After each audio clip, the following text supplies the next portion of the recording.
In Genesis chapter 1, we're in verse 24, and I want to kind of give you a summation as to where we are in this story. You know, the creation that God gave us, the creation story that He laid out for us, is a series of events that took place one day to the next to create space that was livable for those that inhabited the earth.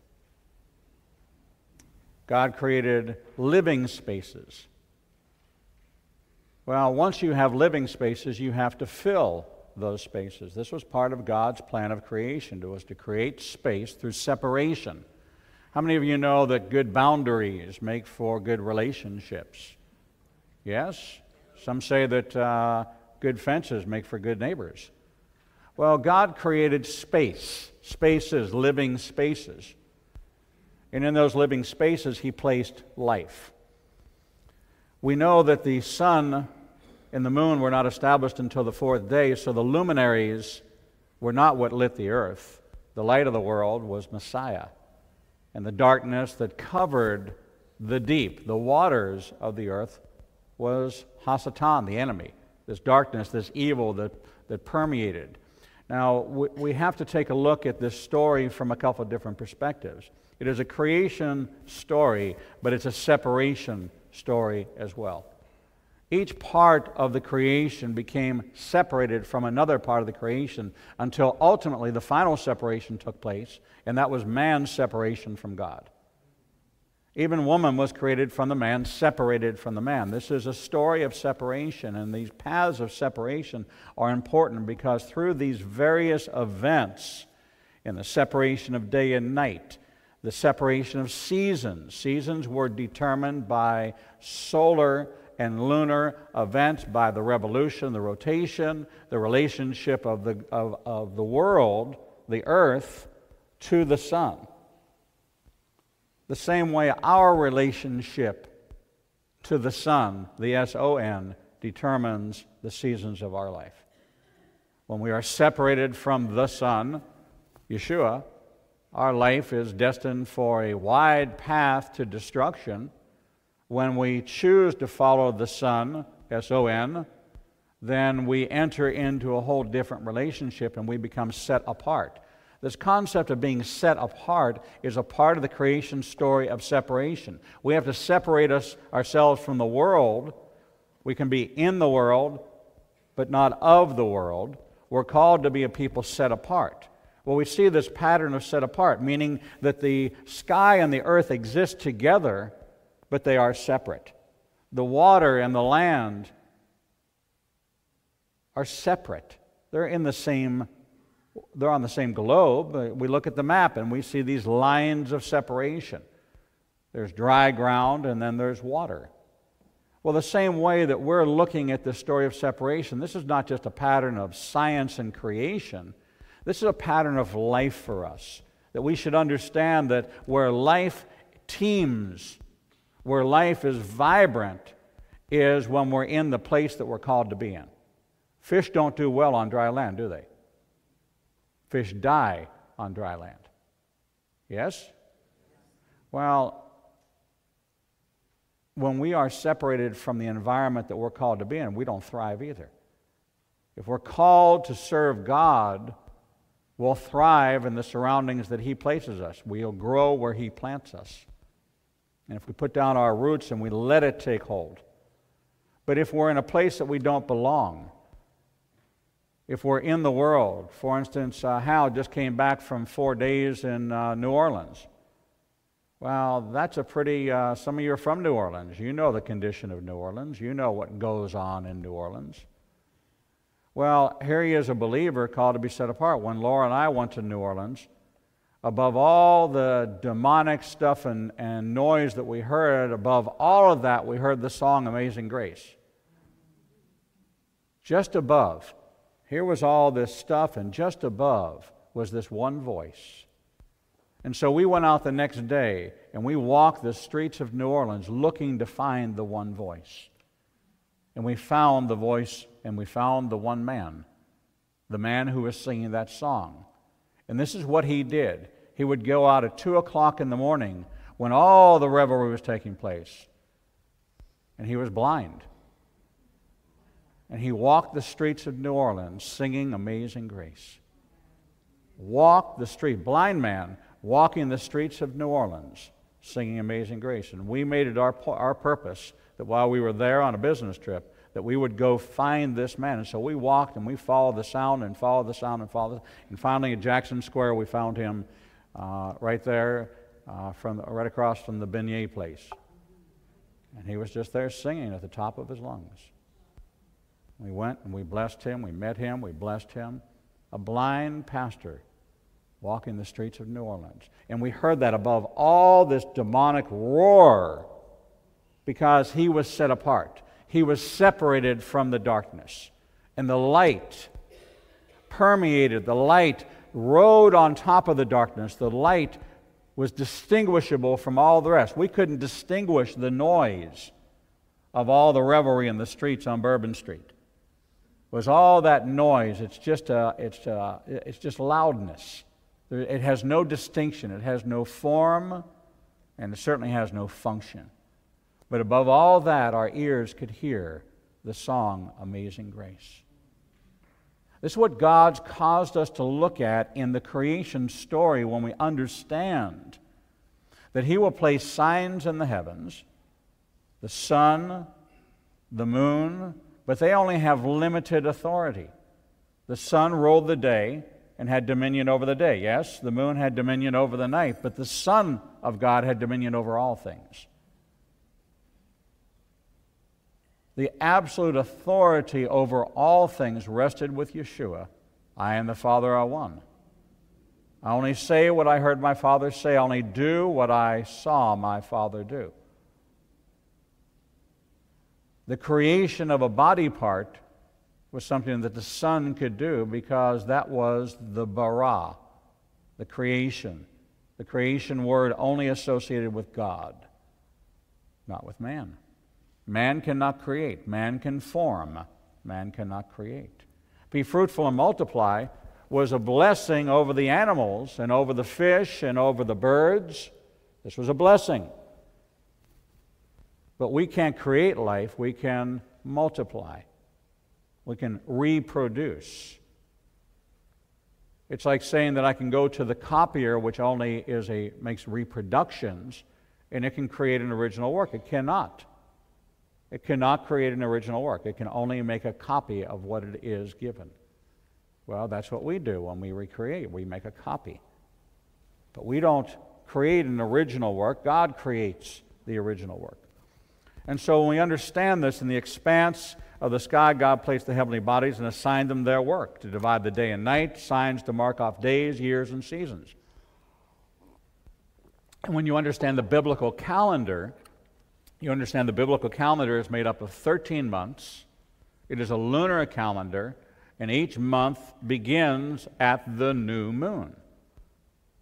Navigation was done by both the stars and the moon.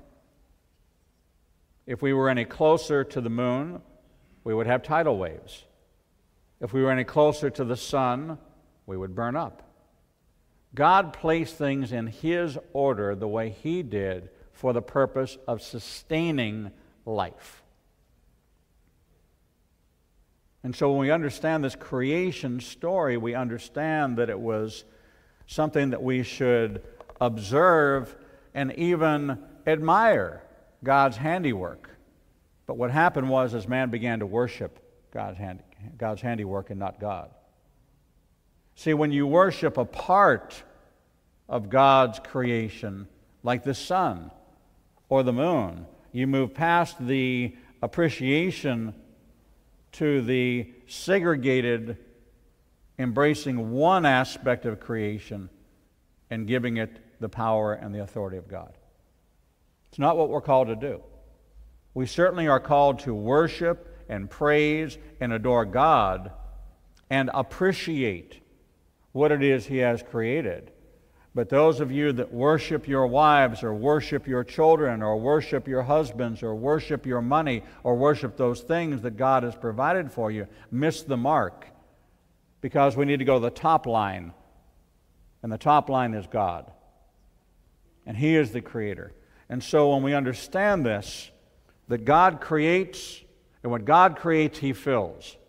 How many of you know the concept of dreams? If God gives you the dream, whose responsibility is it to fulfill the dream? If God gave you the dream, it's not your responsibility. You're not God. God gave you the dream. You didn't dream the dream. How many of you have created a dream in your sleep? Joseph was given dreams. Did Joseph create those dreams? No. And therefore, it was God's responsibility. And so what was the charge to Joseph? You go out and fulfill somebody else's dream. You go get behind somebody else's dream.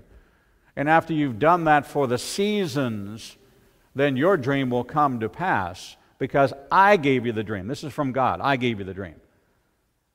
Well, is that just unique to Joseph? No, the same thing happened with Daniel. God gave Daniel visions and dreams, but until he got behind Nebuchadnezzar's dream, until he had his dream, and then supported the dreams of another and offered interpretation of the dreams of another and forgot about his own agenda. Oh, I'm supposed to work at fulfilling this dream. He wasn't to work at fulfilling the dream. God was. It was God who gave him the picture of what was going to come.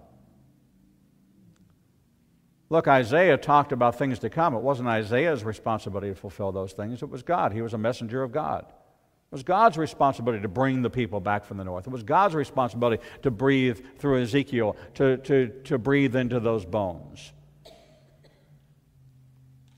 We can't do the work of God. We are not the Holy Spirit.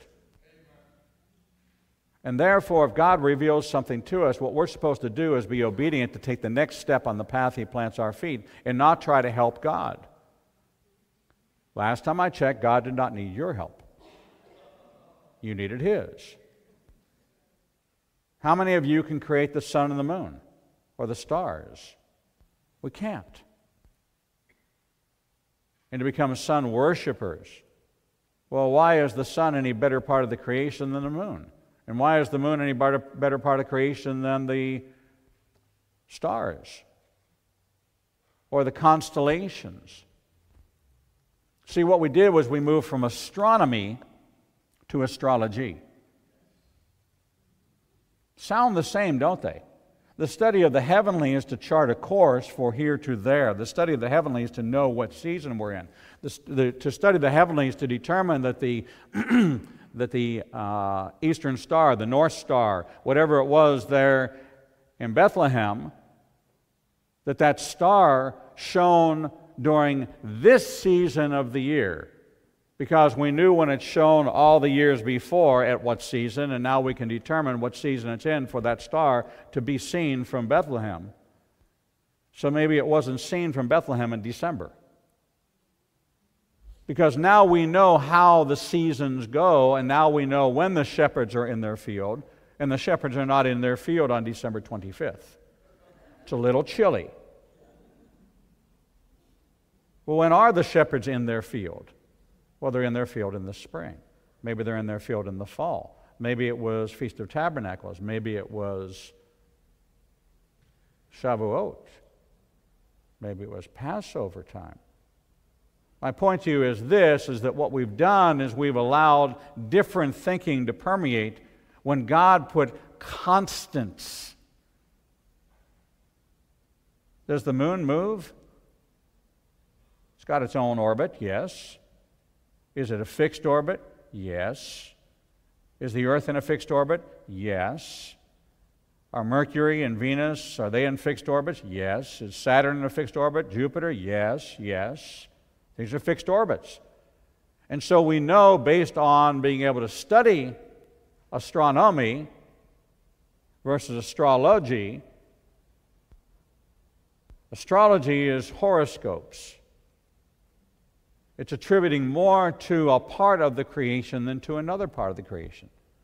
Oh, I can tell what's going to happen because of the stars, because I was born under the Exxon sign. in the parking lot of a gas station. I don't know, what were you born under? I think we were all born under the same sign. I think it said hospital. Many of you, yes, born under the hospital sign. Maybe some of you were born under bless this house. The sign that was over your head was bless this home if you were born at home. But when you think about how silly this becomes, sure, there are signs in the heavens, and we read all in the Bible about the signs in the heavens, but God did not put them there so we could become like God. That we would understand that He set the heavenlies in motion, and that we could chart a course. We could use it for navigation. We could use it to determine the seasons. The Farmer's Almanac tells you the planting season based on what? The sun, the moon, the seasons, all these things, all things. How many of you know Romans 8 and 28? All things work together for good, for those who love Him and are called according to His purpose. All things. That means that the stars on their own have to have a relationship with the sun and the moon and the earth and all these things in relationship to each other. And it's based on that relationship to each other that becomes the value and the benefit. Yes? It's easy to preach by day. We can turn out these lights and we still have the light of day. Right? We need to bring in artificial light. How many of you know that in the time of Jerusalem, old Jerusalem, that people didn't have, they were to wear the fringe, but they didn't wear the fringe at night because you didn't have street lights in order to be able to look upon it. The traditional Torah service was Saturday morning because you needed the light of day to be able to see it, because you didn't light a lamp on Shabbat. So you needed the light of day. And so now many traditional Torah services are still held Saturday. The Erev Shabbat service is a modern interpretation. The Erev service, if you will, was held at the kitchen table for families. We've gotten away from Shabbat dinner. We've gotten away from gathering together and spending Thursday, preparation day, preparing everything so that we could take it out of the refrigerator, stick it in the oven, and then once Shabbat came, actually have somebody else take it out of the oven so that we did no work. This was the model. This was the model of the shtetls. This was the model of the pogroms. This was the model of Eastern Europe. This was how life was for centuries upon centuries, for literally thousands of years, before modern conveniences and the expulsion of the Jews from Eastern Europe. And now these are modern things from the late 1800s that we've now adopted into our Jewish life. Modern conveniences. But even as recently as the 50s, 60s, and 70s, when we gathered together as families, they had someone who was not a part of the family and part of the Jewish community come into the home and work in the home so that somebody else would do the work so that you didn't. This was the model of Jewish life. Many of you have heard of such a thing. Yes, you were to do no regular work. You weren't supposed to light a fire. You weren't supposed to extinguish a fire. You weren't supposed to be preparing a meal. So in the modern interpretation, well, as long as you didn't do it, that was okay. Somebody else could do it. In Israel today, they have Shabbat elevators. All the buttons are pushed automatically.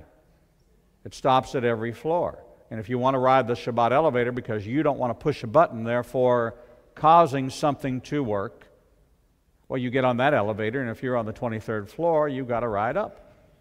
That's okay, because you did not push the button. Now, many of you have been to Israel with us, and many of you are going with us, and we're still open to take people to Israel, but that's still the case. And some of you got on Shabbat elevators and had no idea why it was stopping at every floor. And I'm sure that while you were standing there pushing all the buttons trying to get it to do something, and all the Orthodox were on there going, Meshugana, this person's crazy. What do they think they're doing? Right? This happens. And so understand that we lost our regard. Well, modern conveniences came about and we were able to just flip on a light switch. Self-ignite, self-light a stove. We lost our understanding of the preparation of the home for Shabbat. But if the time of the year was set by the new moon, the moon had a tremendous amount of impact on agricultural life in Israel.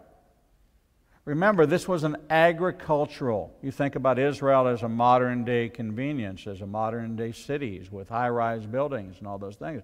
Take your mind back to a different time and place. Same place, different time. These were orchards, these were groves, these were fields. They were growing barley and wheat and corn and various items all throughout the land of Israel. Date honey. There were cattle. When you think about the sheep, shepherding was fishing. These were the industries. And you had a trade system, and you had the temple.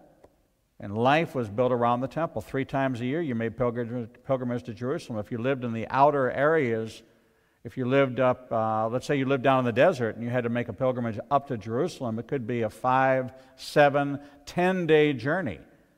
Well, 10 days there, 10 days back, 3 days in the city, that's 23 days, 3 times a year. That's how many months? That's 2.5, 3 months of your year was spent making pilgrimage to Jerusalem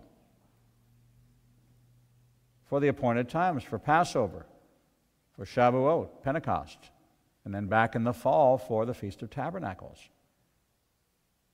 But all timed by God based on harvest time. The fall, you brought your harvest offering. And you prayed for a season of rain, because the rainy season in Israel is the winter. And so right now, they're preparing and they're hoping and they're praying for rain. It actually rained on the Feast of Tabernacles all over Israel, so that was wonderful. So understand the importance of all this. So here we are, we're at the end of day 5. When you look at our calendar, you'll see that Miss Laura deliberately gave you day 1, day 2, day 3, day 4, day 5, day 6, and day 7 across the top. So when I say to you, Yom Hamishmi, then you know that that's the 5th day, because you've looked at it on your calendars so many times for all the time that she's been putting it on there. So now we come to verse 24 in chapter 1. And we're coming into the 6th day. We understand that on the 5th day, and I'll read to you the events of the 5th day because I think it's important that you understand the whole of the 5th day. So we'll go back to verse 20. Vayomer Elohim, Yishretzu Chamayim, Sheretz Nefesh, Chaya, Veof, Yeofef, Al Haaretz, Al Panei, Rakia, Hashemayim. And God said, let the waters be filled with many kinds of living creatures and birds that may fly above the earth in the open firmament of heaven. Verse 21. Vayivra Elohim et Hataniim, Ninim, Hagdolim ve'et kol nefesh, Hachaya charomeset, Asher shartzu chamayim, Leminechem ve'et kol kolof, Kanaf Leminechu vayer Elohim kitov. And so in the translation, the literal translation would be verse 21. Let's look at that in the text. So God created great sea creatures and every living thing that moves, with which the waters abounded, according to their kind, and every winged bird according to its kind. And God saw that it was good. One of the translations says the great crocodiles and every kind of creature that lives in the water, bringing us into an understanding that all things were created, all living things. Well, what about this and what about that? Yes, all living things that occupied the waters. Yes. Verse 22. Ve'varechech otam Elohim le'mor piru, uravu, umilu, et chamayim bayamim, ve'ha'of yirev ba'etz. And God blessed them, saying, be fruitful and multiply and fill the waters in the seas, and let the birds multiply in the earth. This was the blessing. This is the blessing that we see for the animals. We see that blessing passed on to man. We see that blessing passed on to Abraham, Isaac, Jacob. We understand that the blessing of God is to be fruitful and multiply, each according to its own kind. We understand in the natural, as we read in the rest of the Torah, that we're not to mix seed. We're not to mix things, because we defile the crop and defile the land. These hybrids, these crossbreedings, these things that we're doing introduce something that is not the way God intended it to be. These new species that we're creating, that man is creating and forming in the laboratories as we try to become little gods. Now, there are religions that say when you die you will become the god of your own, and this is quite attractive to many people. It's quite attractive to those that want to embrace when they can become little gods. All of us have our little domains, our little empires that we want to be God over. You want control over this and you want control over that. But you are called to be stewards, not controllers, according to God's pattern. Miss Laura. Can I ask you about verse 21? My version says whale. It says what? Whale. Let's see, the literal translation from the Hebrew English Bible, which is used in Jerusalem, does not introduce us to whale. It says in verse 21, great sea creatures and every living thing that moves. Now, which translation do you have there? I have in this one, and God created the great crocodiles. As we look in, who's got a King James?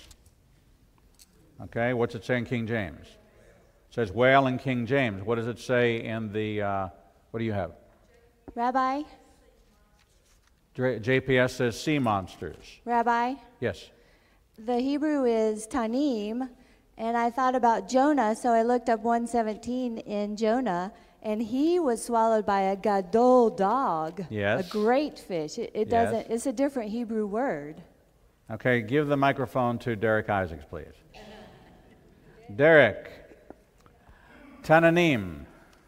Yeah, this is the Hebrew word for dragon. It can be translated dragon, sea creature, whale, sometimes serpent. In the JPS Torah commentary of 1917, they actually explain it as dragon. And what's interesting there is if my book, Dragons or Dinosaurs, makes the argumentation that dragons actually were in fact dinosaurs.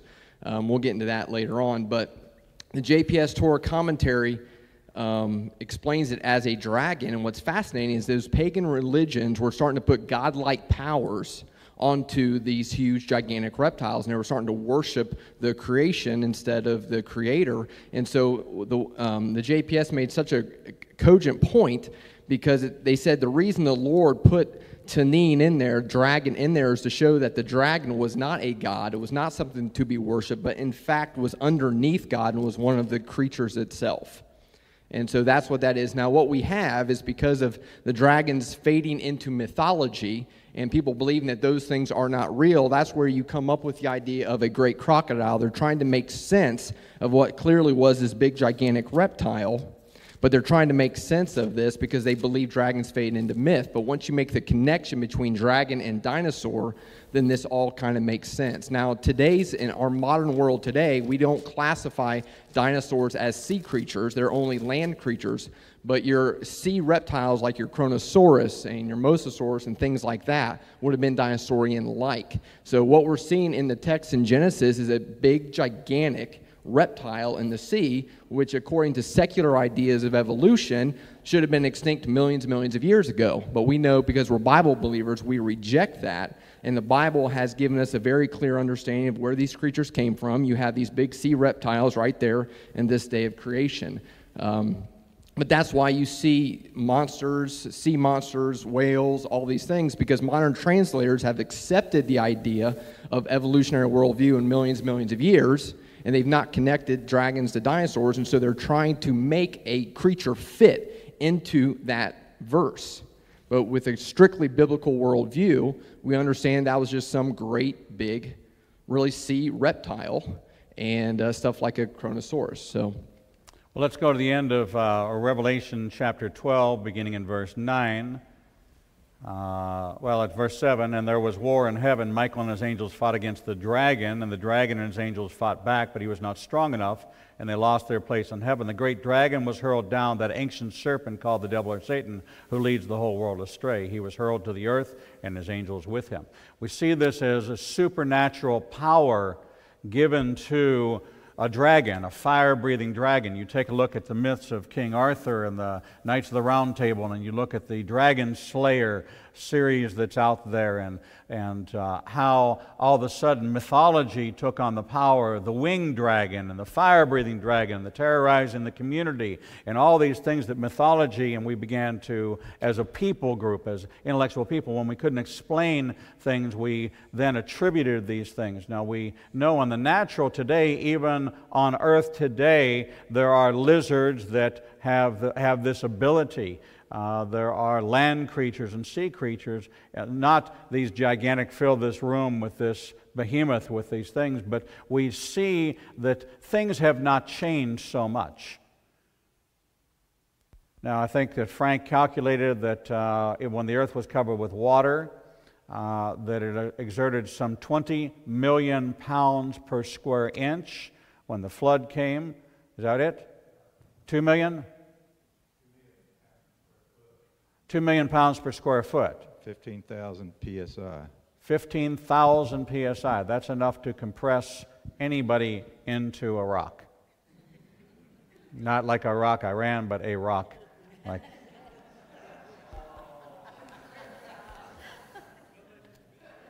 There you go. Hey, I get paid for this. All right, so God blessed them, saying, be fruitful and multiply, and fill the waters in the sea, and let the birds multiply on the earth. And then verse 23, Vahi'erev, Vahivoker, Yom HaMishmi, Mishi. And there was evening and there was morning the fifth day. And so we see that now we've added to this a blessing. Because as God created the environment that would sustain life, God also will fill that environment with life. God breathes life into all living creatures, but He did not create the birds in His image, did He? He did not create the cattle and the fish in His image. And so what happened was, when you see these fish worshipers, when you see the sign of the fish becoming something that was emblematic of something above man, when you saw, you can turn that thanks. We got people with blankets around them. See, we get great air conditioning here at Bethel, right? You wonder what happens with your tithes and offerings that go to repair the AC system, so that we actually hang and store meat in here when you're not here. And so this is significant, because we have yet to see something that God created in His image. Now, what did He create them from?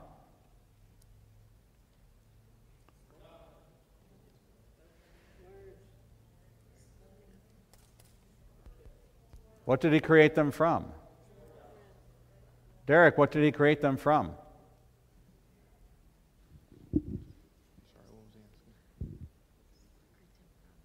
Well, the dirt of the ground. What's that? The dirt of the ground. Are you talking about Adam and Eve? No, I'm talking about the living creatures, the birds. He just spoke them into existence. Spoke them into existence. Spoke them into existence. The one who spoke light formed the light and created the darkness. What does that mean, formed the light? He took of Himself and put it into a shape, a form, or fashion that could be seen. Created the darkness means that this was of God's creation. He spoke life into existence on earth. You got a question, comrade? Dr. Baggett, over there. Keep that hand high. They can't see your finger. Raise your hand. There you go. Pentecostal man, not Baptist. Okay? No half-masters here at Bethel. Okay? You either go all the way up or you don't go at all. All right? That's it. Yes, sir. In verse 3, when it says, and God said, let there be light, The word "let there be light" is the same phrase that is used in Exodus chapter 3, verse 14, "I am who I am." The same phrase. In Hebrew? Yes. Great. There you go. Nathan, up here. Frankie, raise your hand high, Nathan. You can do it. There you go. Hebrews 11:3 says, "Through faith we understand that the worlds were framed by the word of God, so that things which are seen were not made of things which do appear." He spoke them into being. He spoke them into existence. You need to understand how this works. If you don't think words are powerful. See, when James Yaakov talks about the tongue, what is he doing? He's expanding upon what? Deuteronomy. He's giving you another commentary on Deuteronomy, that the life and death is in the tongue. You have the power to speak blessings or curses. God tells you to choose life, not death. Most of the New Covenant is dedicated to illuminating Torah. Why? Because the New Covenant wasn't around at the time, the Torah was. And so in order for people to understand the application of the Word of God, these commentaries, the Sermon on the Mount, Matthew 5, 6, and 7, the Midrash on the Mount, there's commentary on Deuteronomy starting out with the blessings, then going into the Ten Commandments and saying all this is birthed in your heart. Then James, the brother of Yeshua, takes it even further to talk about the power of life and death is in the tongue. Why? Because God's power, John 14:12, anyone who has faith in me can do everything I've done. In fact, you'll do even greater than this. You have the power of life and death in your very words. We have to understand that. That's why we are to measure twice. We have 2 ears to listen twice as much as we talk, 1 mouth. So when we come into verse 24, Vayomer Elohim totzei ha'eretz nefesh chaya lemina bechima verames vachato eretz lemina vehikem. And God said, let the earth bring forth all kinds of living creatures, cattle and creeping things, and beasts of the earth after their kind. And it was so. Ken, it means yes. The Hebrew word for yes is ken. The Hebrew word for no is lo. So this is part of your Hebrew lessons. And in verse 25, Vayas Elohim echayat ha'eretz lemina ve'et habehima lemina ve'et kol remes ha'adama leminihu vayer Elohim kitov. And God made the beasts of the earth after their kind, and cattle after their kind, and everything that creeps upon the earth after its kind. And God saw that it was good.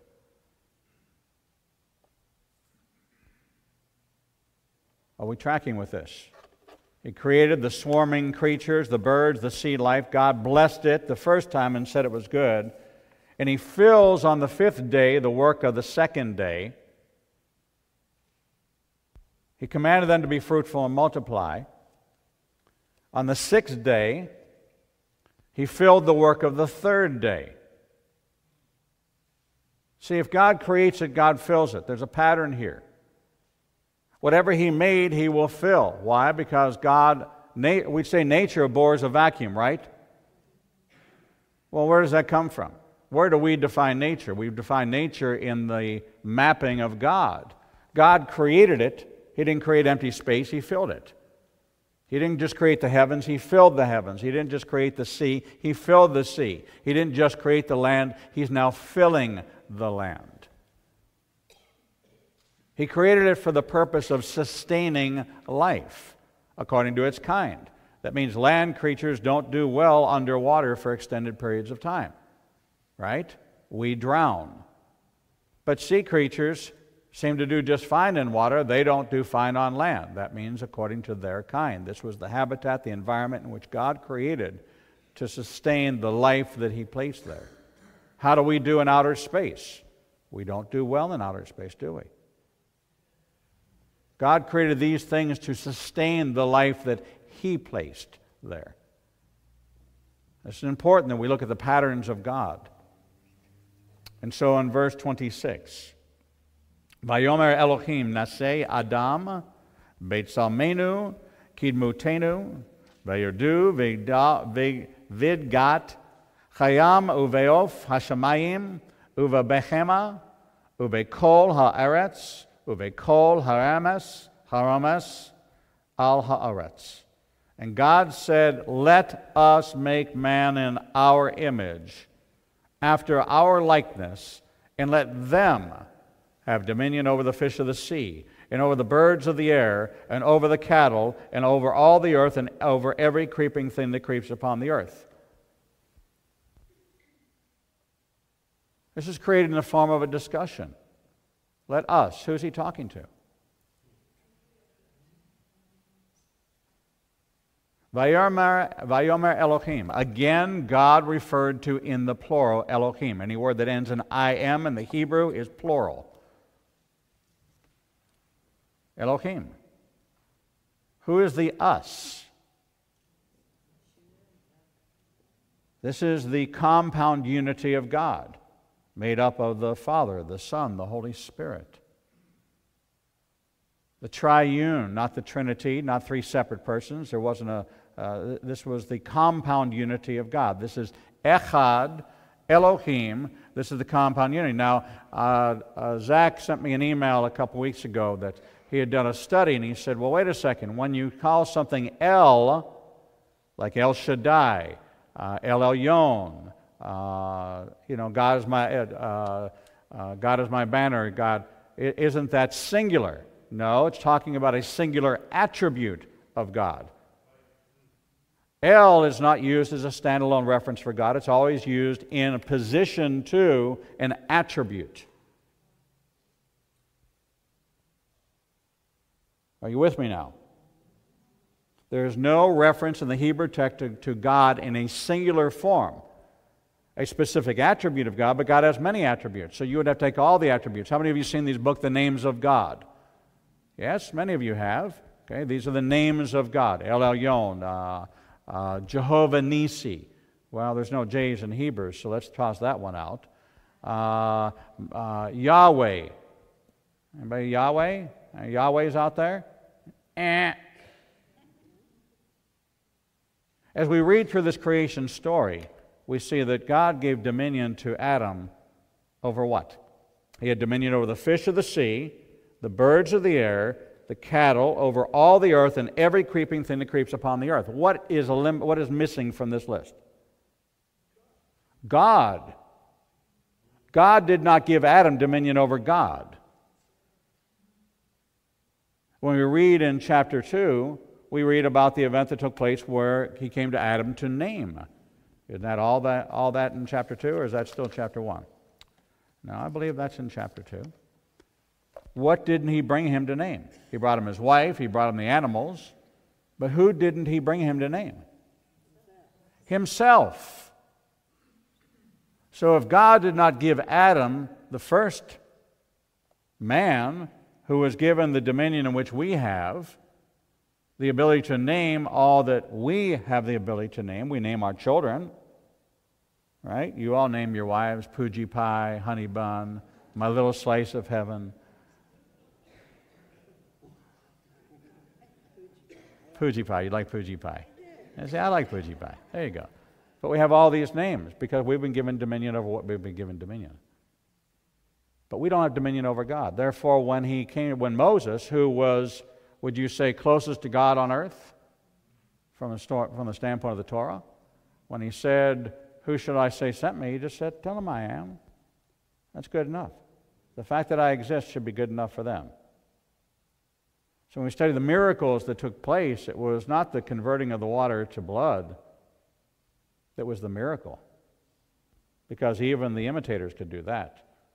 The one thing they couldn't do was return it back to water. That was the miracle of the Exodus. It's one of the miracles of the Exodus. And so when we take a look at the hand of God operating, we understand that it is a unique hand of God. It's something that we don't have dominion over. We're created in an image. That means a likeness. That means that God himself must have what? Well, God has eyes to see, facial expression, speech. Can God speak? Yes, He's given us. Can God hear? Yes, we have those attributes. There's many things that we have in the likeness of God. That's why we're created in their image. How many of you men get in touch with your inner woman? Well, we need to fix that. There's a softer side to man that we are supposed to embrace. You think that it's all left brain, right brain. This hemisphere division that took place with JoJo, okay, was a separation of those hemispheres, because that's a source of seizures for him. But when we operate, many of you men have creative skills. Rick Lazenby, artist. Don over here, artist. Okay, some of the paints. But yet Gail Daniels is a painter too. Does that mean that they're female? They're created in the wrong body? No. The perfect picture is operating in both male and female, a gift of compassion and the ability to subdue the earth. That means that you don't deal with every situation with a club in your hand. Right? Okay? That the caveman picture of go knock her out and drag her to your cave, how many does that work for you?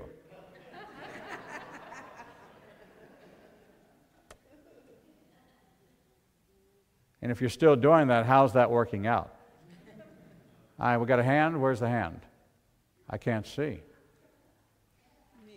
Oh, there you go. Stand up so I can see you. Good morning. I wanted to ask you, did God give man dominion over man? Okay, ask me that again. Did God give man dominion over man? Did God give man dominion over man? Well, I don't know. You tell me. Isn't there a hierarchy?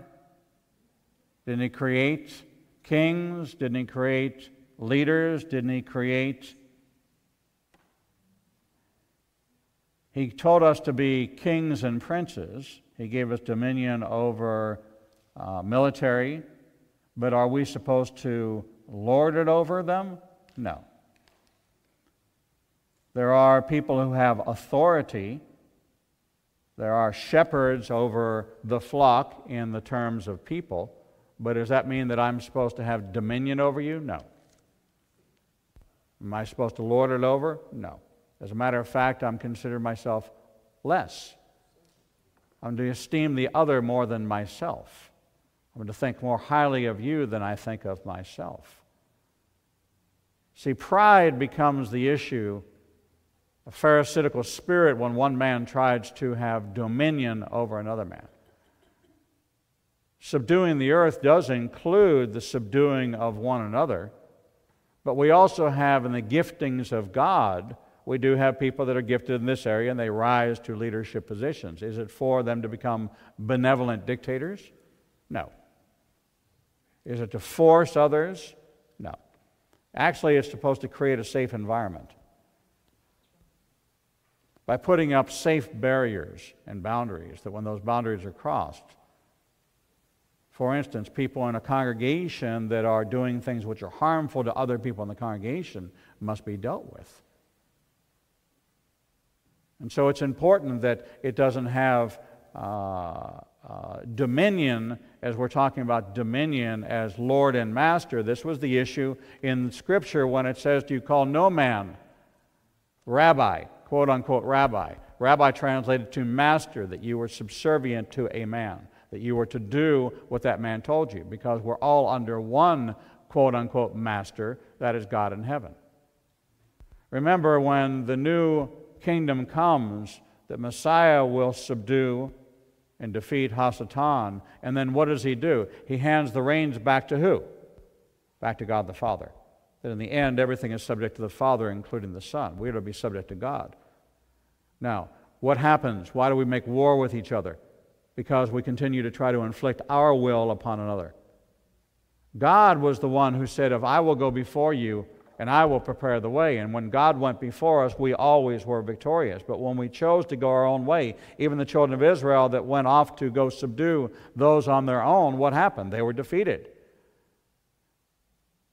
To God is the victory. This was in the battlefield when Aaron and Hur came to the rescue of Moses, who was tired, when his arms grew weary. As long as his arms were uplifted, what was he doing when he was uplifting his arm? He was giving glory to God. As long as God was being glorified, the victory belonged to them. But the minute he got tired in his own strength, what happened? God sent him Aaron and Hur to lift up his arms, and therefore the victory would belong to the Lord. And ultimately the victory was won. When we do this, not only are we putting our hands before God for him to examine what we've set our arms to, but we've also giving him the glory. We've taken our hands off of it. How many of you can make a hair grow? Can make your hair grow? How many of you can turn, I would say a gray hair blonde, but I know that, Jerry makes a living that way, right? All right. So out of a bottle we can do that, but in the natural we can't. I'm a testimony to that. Miss Laura, you had your hand up? Or just because you were making your... No, she's natural. Beautiful. All the time.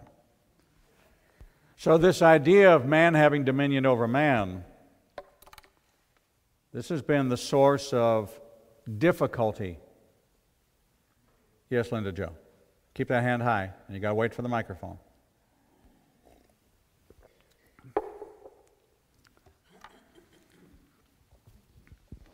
In relation back to her question, but it has ramifications today too.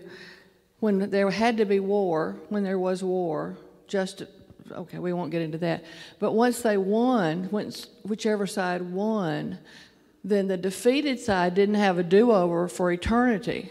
I mean, we've got this playing out in the Middle East now. Once somebody won, the territory was theirs. And the Lord, we didn't subscribe to the fact that whoever had been there could always come back and get it again. So they do have dominion. You won, you won. I mean, that was to be the end of it until... Well, God placed people under the authority of others, but as far as dominion, they had authority. God gave them those people. They were to either annihilate them, or they were to absorb them, or to some combination thereof. But you also know that God doesn't do backwards. Doesn't do backwards, although he 2 times in Scriptures we see that one, the shadow went backwards with Hezekiah, okay, because that was the miracle. The other one was the day standing still for Joshua. But most of the time, God doesn't do reverse. Right? God does forward. Right? It's also the model that he gives us, the pattern of moving forward. Right? He did restore or return the world to its original condition and wiped out people. Right? Wiped out mankind. All right, because of the flood, but what was he doing? He was taking it back to its original condition, which was covered with water. All right, so it's not a whole pattern of God to continue to go backwards. It's a pattern to go forwards, to take new territory. As a matter of fact, he tells us to go out and make disciples of men for new territory for the kingdom of God. But who are we supposed to surrender them to? We're supposed to surrender them to God. We're not supposed to take dominion over them. This is where cults come into play. This is where follow the leader comes into play, that you have to follow the leader. And that's why I gave that sermon, follow the leader or follow the leading. We're to follow the leading of the Lord. We're not necessarily to follow the leader. If the leader isn't lined up with the leading of the Lord, then don't follow that man. Period. Not me, not anybody else for that matter. If it doesn't line up with the Word of God, it does not line up, no matter how much you like them, no matter how much you like their selection of ties, no matter how eloquent that they are, no matter how much charisma they have. Do not follow the man if he's not following the leading of the Lord. That means that in the environment of God's economy, biblical time, God set up kingdoms and he set up kings based on the condition of man's heart. There were good kings and there were bad kings. And there were more bad kings than there were, almost a 2-to-1 ratio of bad kings to good kings, because the natural inclination of man is evil. Now, before the fall, and when we see this bara, we see the Latin words posse peccare and posse non peccare. You know what those are, counselor? Who's my Latin expert here? No? Anybody know?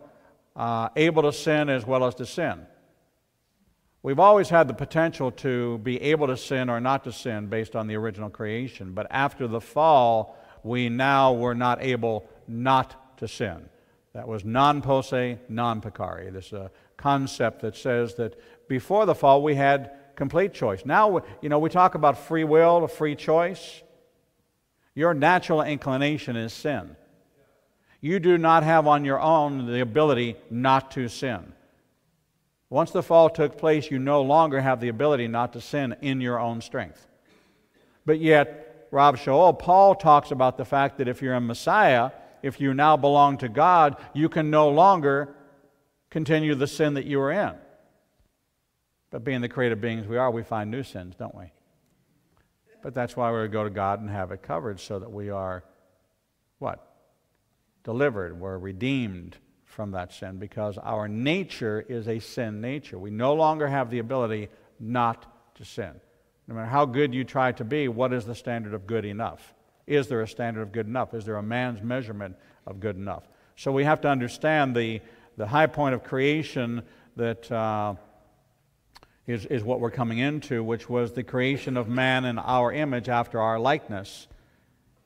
And because of that, we were given dominion over the fish of the sea and the birds of the air, the cattle, and over all the earth, and over every creeping thing that creeps upon the earth. Vayivre Elohim et ha'adam, Beit Salmo, Beit Selem, Elohim bara, hear the word bara, created, oto zakar, unkeva, bara, otam. So God created man in His own image. In the image of God created He, him, male and female, He created them. Male and female. Are you with me? So is God a woman? Is God a male? It's the all-encompassing aspect of male and female. God can create, we can recreate. We don't have the ability to create, do we? King Solomon said it best, there's nothing new under the sun. Nothing. And we see God created man in His own image, our own likeness. Inwardly, we have intellect, we have emotions, we have will, we have immortality, we have morality, we have spirituality. We have this brain that gives us the ability to think and to reason. We have feelings. How many know that God has feelings? Is anger a feeling? Anger is a choice. Why do we give burnt offerings that had a pleasing aroma? Well, an aroma has to be received, right? Somebody has to be able to smell it. And that pleasing aroma did what? It stemmed the wrath of God. It took His mind off of His anger. Isn't that right? Wasn't that system? You threw a hunk of beef out there, so God likes Jim and Nick's, right? How many of you have ever driven by a barbecue place and had it, you smell it, and go, oh, that smells so good. Even if you were a little miffed, a little angry as you're driving by with your windows down, you kiss it, well, I feel better now. I didn't feel like eating, but now I feel like eating. And now your mind is taken off. It stemmed your wrath because this pleasing aroma. Why do people like to barbecue so much? Smells good. Open fire. Are we cavemen? Are we cave dwellers? No, but we sure like the smell of cooking meat, don't we? Well, we're created in the likeness, the image of God. We have those same sensations. We should begin to understand clearly that when you, oh, honey, that smells so good. Well, where did you get that from? See, we attribute this to the five senses and to the Greek and to this thinking and this teaching that we've been given. Let's go back to the Bible for our teaching. Let's go back to the Word of God and understand that these patterns of God that exist within us were created in His likeness. Everyone unique, aren't they? Everyone different. No two fingerprints alike, right?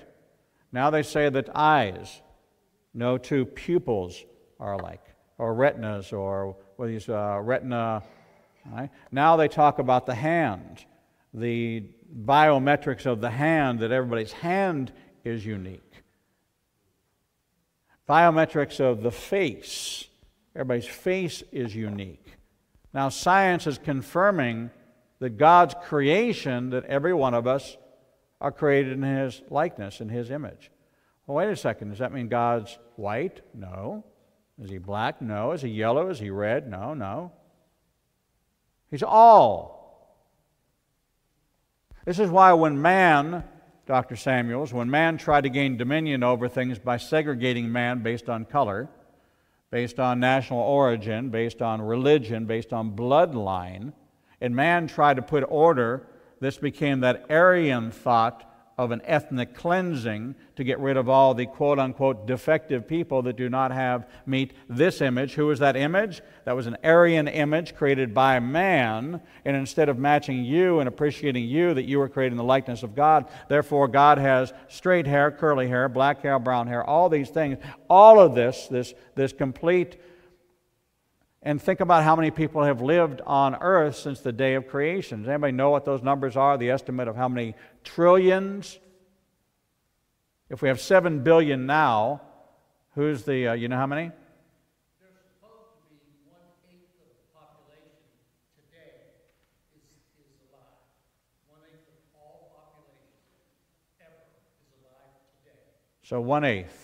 So that means there was only 56 billion people in the history of mankind. And 5,773 years, that's all there is? What's that? Times 12. Right.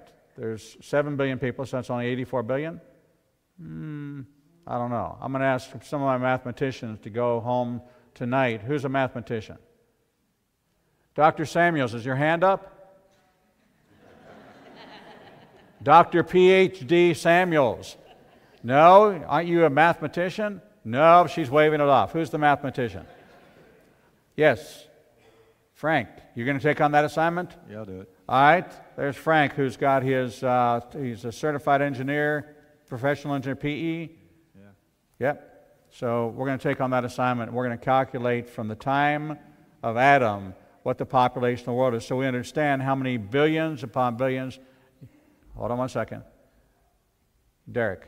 What we have to take into account to the two crops, though, because we go back 4,500 years to Noah, and then from Noah to Adam, so there's almost two entirely different groups. Correct. And most of your secular ideas that would come up with the idea of like 1/8 and things like that, they're coming from a secular evolutionary worldview trying to trace us back to ape men. And so it's it's quite a task to come up with exactly how many. It is quite a task. Yeah. It is quite a task, and that's why Frank's the guy. Now, Frank, listen. Listen, Frank, you have to promise me, number one, that you will sleep during the process, not until you find the answer. All right, Carol, will you help engage in that and say, Frank, put down the slide rule. Okay, step away from the computer. All right, because you got to, I know, Frank, how you are. You're like a engineering bulldog. Okay, you won't rest until you've accomplished this task. So, thank you for that. Yes, Margaret. I was going to go back to where you were talking about us being in the image of God and that God's not black or white. And what was coming to my mind was that pure light has no color. It's all colors are together in that. When we look at something, we're seeing part of the light reflected back, and that determines the color we see. So we only partially reflect God, but He's pure light, and there is no color to pure light. Isn't that amazing that she would say that when we read in the book of Revelation that the streets of gold that are so pure that you cannot see your reflection in it? Why? Why? Because if you are light, light has no form, does it? Light has no form, and therefore when we become pure light, like Yeshua, I'm the light of the world, all right? When we see the Shekinah glory of God, all right? And that glory of God, that light from heaven defeats the darkness, and now when we have no sun and no moon, we have no artificial light because the Son and the Father are there on earth. And now when we walk on those streets, we have no reflection, and we attribute it to the gold being so pure. But the light is so pure that we become pure light. And therefore, when we see this, we're but reflections. That's exactly right. And what is darkness? Darkness is the absence of light. Nathan. Rabbi, I believe when man became a sinner, he's no longer in the image of God. He is born. I refer you to Genesis 5:3. If you want to read that. Genesis 5:3. I'll let you move ahead. It says, and Adam lived 130 years and begot a son in his own likeness after his image and named him Seth. Therefore now birth was in the image of who? You had Adam created in the image of God. Now you're perpetuating that likeness, but now you have non posse, non peccari, not able not to sin. And therefore he's now in the likeness of man as opposed to the likeness of God. There you go. Okay, yeah, 2 points. We were talking about the color of man, and man was made from dust, and there are dark black people, there are brown people, there are yellow people. Every one of us are the color of dust. There is no green soil. There's some, but not much. There are no green people. So that confirms what was said. We were made of dust, and we are dust-colored people. What do you mean there's no green people, Roland? Very few. What are you trying to say? Very few, very few. That there's no Martians? I thought that was an interesting analogy. That the invasion of Earth of aliens was not green people? Isn't that interesting? Roland, I'm sorry, but I'm just going to have to shout you down right now, Roland. Okay, thanks. Okay? Because Star Trek, there were green people. Mythology. Okay, one more point. We're talking about the male and the female, and of course the man.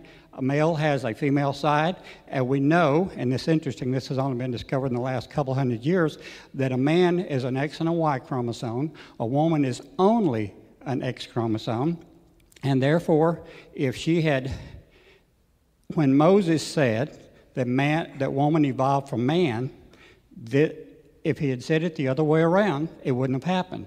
Phil Donahue said he thought that man evolved from woman because she was such a perfect person.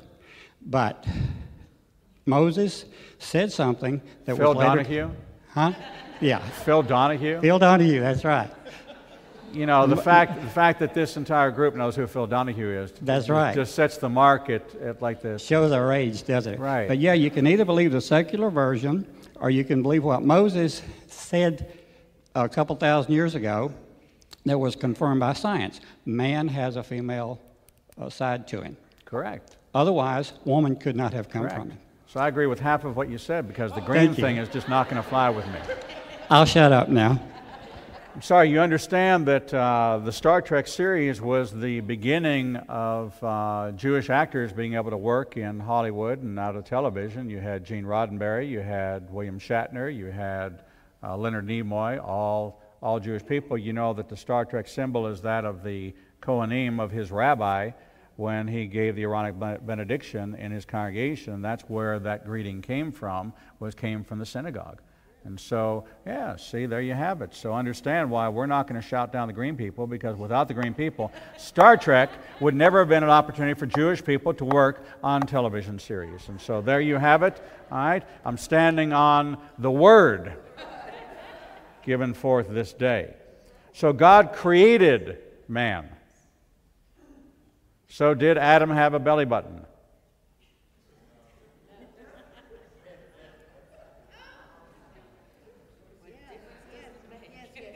Do these questions not keep you up at night?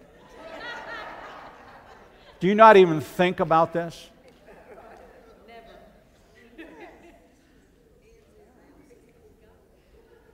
Derek Isaacs, did Adam have a belly button? No, because he did not have a mother. Right.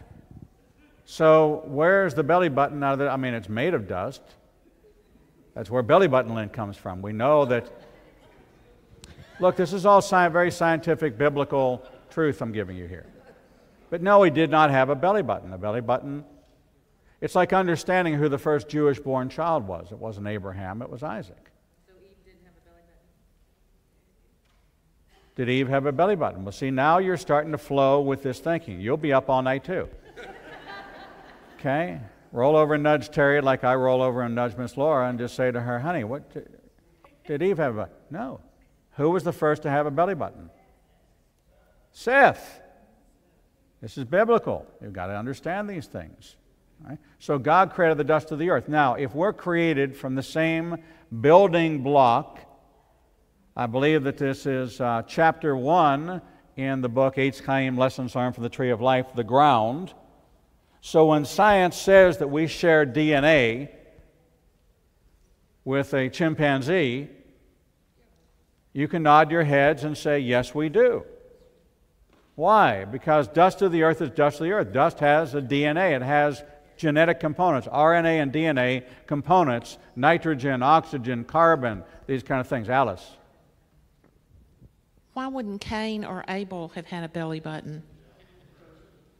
Cain and Abel would have it? Yeah, why not? Why wouldn't they have had a belly button? Oh, they were born before Seth? Okay, well, Cain and Abel. Who was the firstborn child? Okay? All right, then Cain had a belly button. Seth could have a belly button too. I believe Cain was the first outie. Okay? All right? This will be in Derek's book number 4 in the series of the Belly Button Chronicles, which will be out spring of next year. Wonderful, thank you. All right, I saw another hand. What's that? Well, you got to take Dave Ramsey's doing a series on this. What did you say? I said the naval narratives. The naval narratives. There you go. There you go. All right, so we're in verse 27. We need to understand this. In the image of God created He him. So He started with the male. He gave the male dominion. And then what happens? God blessed them. Vayiverach otam Elohim vayomer lachem Elohim peru or vu umilu et haaretz vekishucha or du bidgat hayam uveof hashemayim uvekol chaya haromeset al haaretz. And God blessed them, and God said to them, be fruitful and multiply and replenish the earth and subdue it and have dominion over the fish of the sea and over the birds of the air and over every living thing that moves upon the earth. Who is He talking to? He's talking to Adam. He's talking to the male and female aspect of Adam. He has not created Eve yet, had He? Okay. So He's talking. Now, does that mean that we're like the seahorse where the male gives birth? There's patterns in nature. There's things for us to understand from nature. Isn't it the male seahorse that gives birth? Isn't that unusual?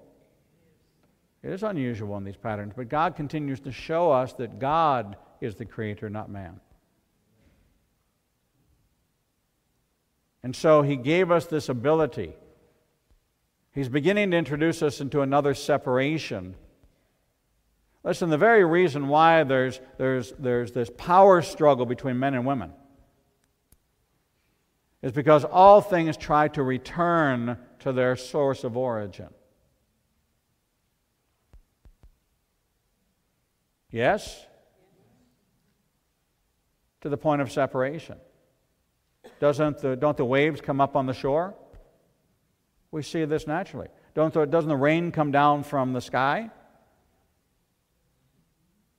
All these things try to return, and so these battles, these things, we're trying to go back because all of us are trying to return to God, to the original form and fit and function that we had. And God blessed them. And God said to them, and he continues to use the plural, them, not him, them. Because in the creation of Adam, he created him both male and female in the image of God. Because the perfect creation is logical and creative. The perfect creation, of a human being is that it would operate firing on all cylinders. But because of this sin nature that happened after the fall, we have to look at what took place in the creation story.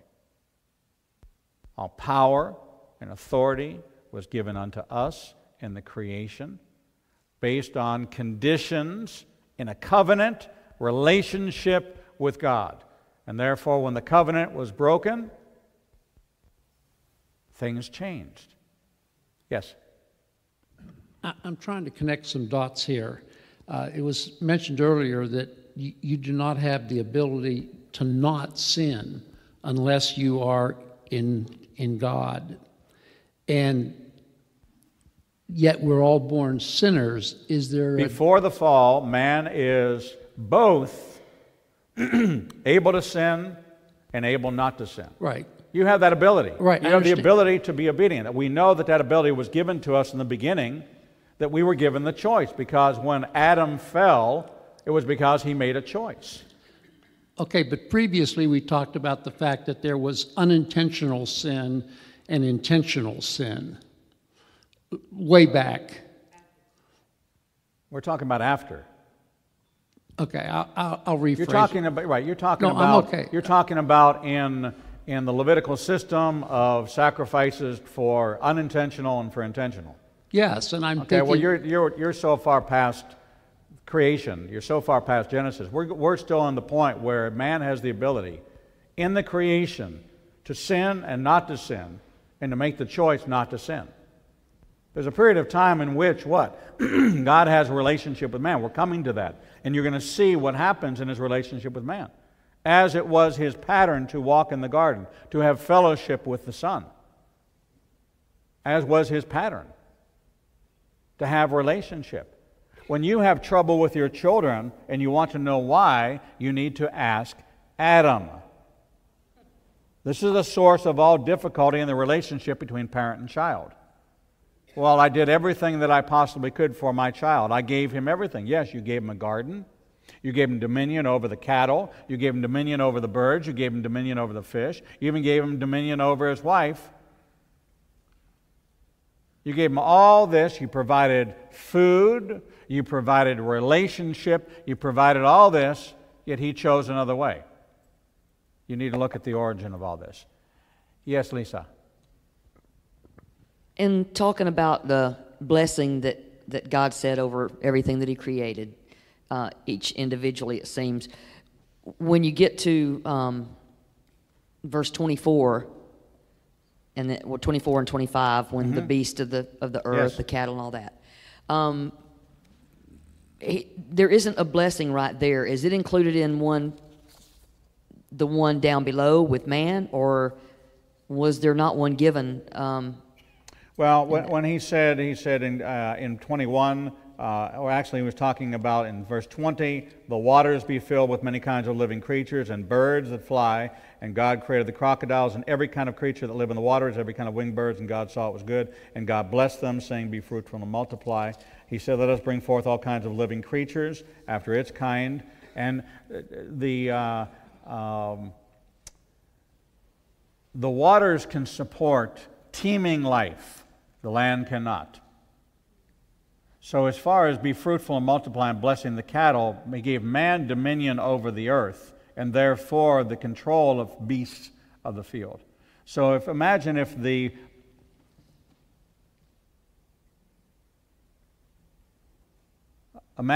there is this rampant propagation of all living creatures on earth. How would we have dominion over that? We would be downtrodden. The earth can only support so much. The waters can support much more. How much more water is there on earth? What's the percentage? All right, so 30% of the earth is land, 70% is water. Okay, we've hit our 12 o'clock hour. Let's mark our Bibles